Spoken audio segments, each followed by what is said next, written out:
en venant d'Alsace pour accéder au plateau lorrain par le col de Saverne, Phalsbourg, une ville de garnison fortifiée du XVe siècle, un verrou sur la route de Paris.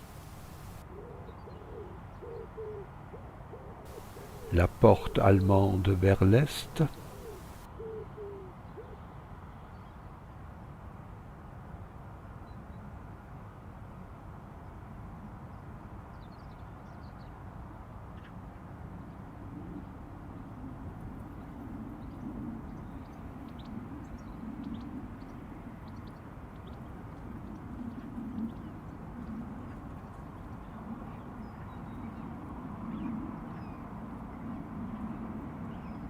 c'est qui le grand homme ici?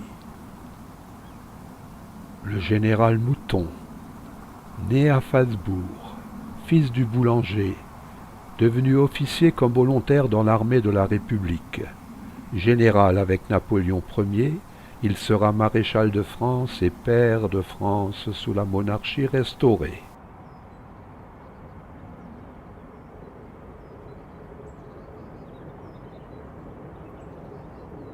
L'ami Fritz, la plus connue des narrations d'Erckmann-Chatrian. Fritz Kobus, un rentier de 35 ans, après s'être juré de ne jamais se marier, tombe sous le charme d'une toute jeune fille.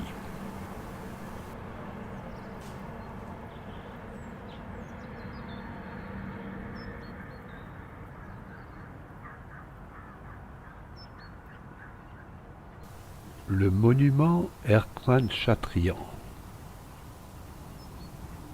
À gauche, Émile Erckmann, né en 1822, à droite Alexandre Chatrian, de grand soldat, en Lorraine francophone.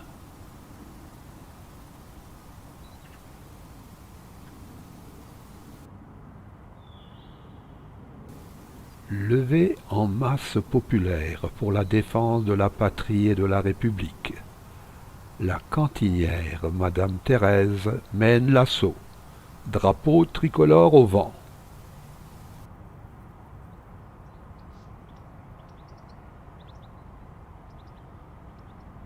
La maison natale, où les parents tenaient une épicerie.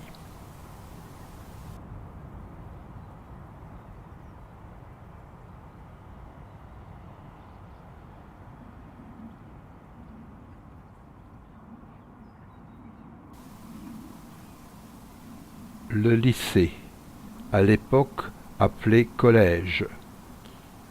À l'âge de 10 ans, Émile entre à l'internat à quelques pas de la maison familiale. Ma captivité de Babylone, écrira-t-il.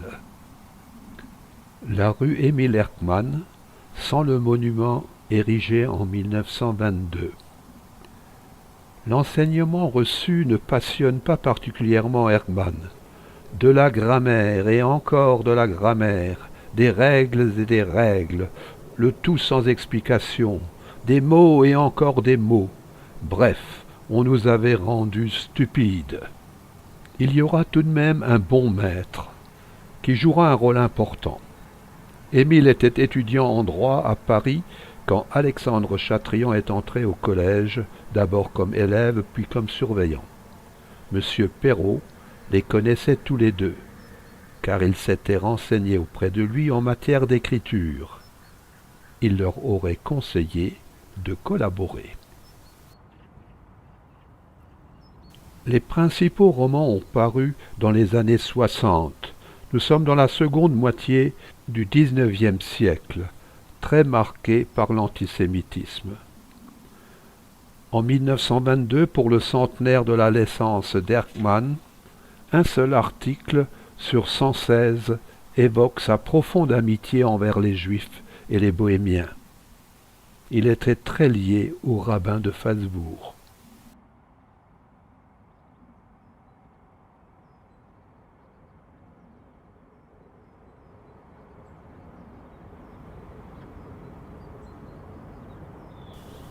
L'hôtel de ville, également musée. C'est ici que Joseph Bertha, le conscrit boiteux de 1813, a passé le conseil de révision. Deux auteurs donc, sous une signature, une singularité littéraire. Erckmann rédige les manuscrits, Chatrian corrige et s'occupe à Paris de l'impression et de la diffusion. C'est lui essentiellement qui adapte les versions théâtrales.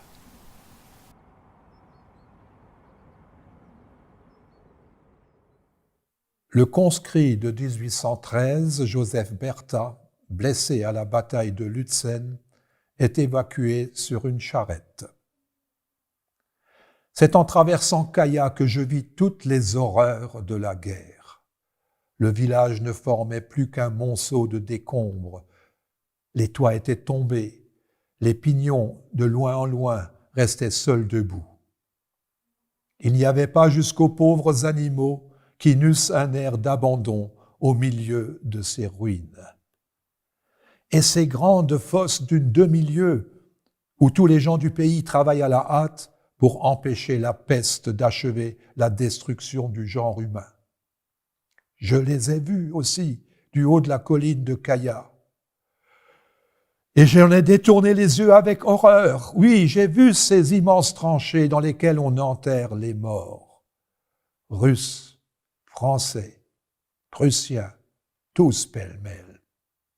Comme Dieu les avait faits pour s'aimer avant l'invention des plumées et des uniformes, qui les divisent au profit de ceux qui les gouvernent. Ils sont là, ils s'embrassent.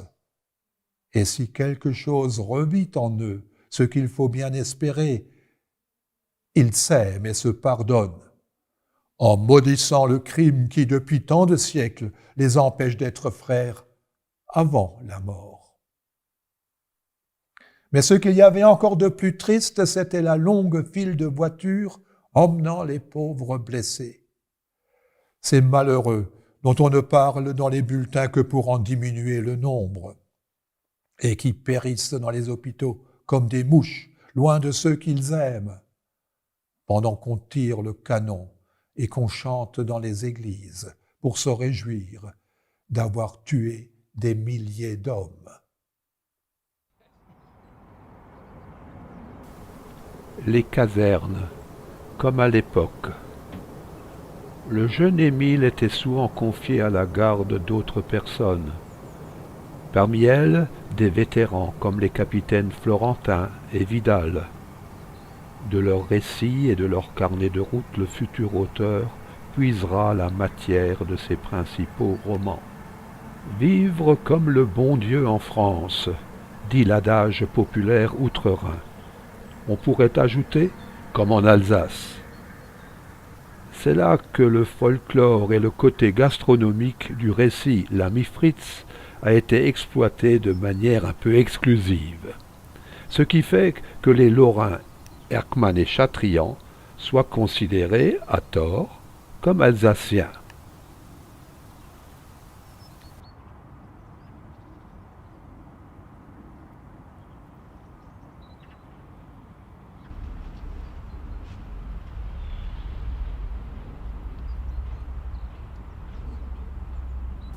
Mais un restaurant Erckmann-Chatrian a toute sa place à Fasbourg.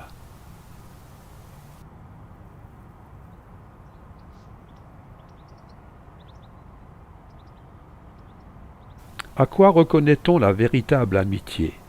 Peut-être à sa capacité de survivre aux disputes. Fritz Kobus, un rentier de 35 ans, a décidé de ne jamais se marier. Mais il y avait surtout le vieux rabbin David Sichel, le plus grand arrangeur de mariage qu'on ait jamais vu en ce bas monde. Il y avait surtout ce vieux rabbin qui s'acharnait à vouloir marier Fritz. Et le pire, c'est que Kobus aimait beaucoup ce vieux David. Aussi n'avait-il pas de plus grand plaisir que de voir de près ou de loin le vieux Rebbe avec son chapeau râpé penché sur le derrière de la tête, son nez crochu barbouillé de tabac. et du plus loin qu'il l'apercevait dans la rue, il lui criait d'un accent nasillard, imitant le geste et la voix du vieux Rebbe. « Hé, mon bel juif, comment ça va-t-il? Arrive donc que je te fasse goûter mon Kirschenwasser. » Le rabbin aimait bien boire un petit verre. Il causait en yiddish des affaires de la ville, du prix des blés, du bétail et de tout. Et c'est dans un de ces moments où la conversation sur les affaires du jour s'épuise que la physionomie du vieux Rebbe prenait un caractère rêveur, puis s'animait tout d'un coup d'un reflet étrange et qu'il s'écriait « Kobus, connais-tu la jeune veuve du conseiller Remer? Sais-tu que c'est une jolie femme? Oui, une jolie femme. Et vraiment, Kobus, elle est bonne et gracieuse, et puis elle a de l'esprit. Elle est, selon les paroles du Cantique des Cantiques, comme la rose de Saron et le muguet des vallées. Elle est encore 1000 fois plus belle, répondit en riant Kobus. Seulement, raconte-moi le reste. Elle veut se remarier. Oui. Ah bon, ça fait la 23e.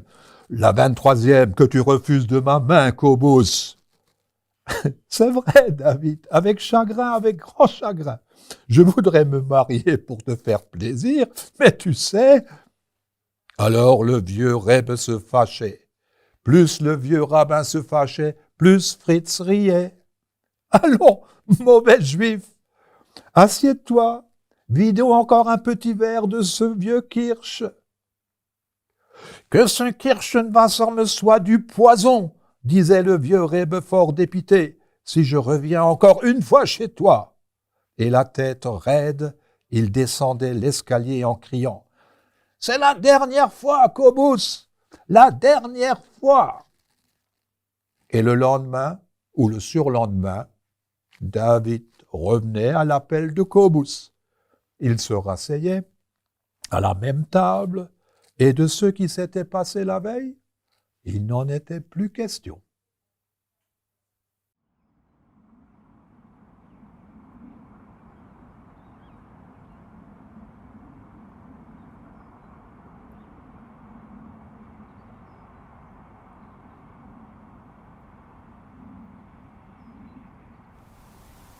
L'apprenti horloger Joseph Bertha et futur conscrit de 1813 doit régler l'horloge de l'église. Mais on ne voit pas d'horloge. Erckmann l'aurait-il inventé?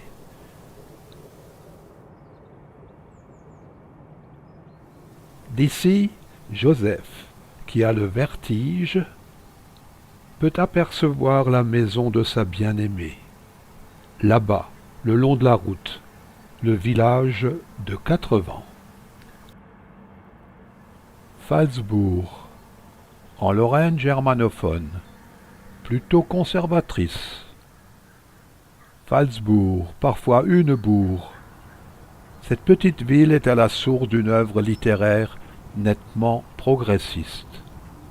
Éloge de la Révolution française, tolérance et amitié envers les minorités, pacifisme, condamnation de l'ogre Napoléon. Les héros des romans ne sont pas les dirigeants, mais des paysans, des artisans et compagnons, des médecins de campagne, de simples gens de Lorraine, qui vivent et jugent les péripéties de l'histoire de leur point de vue.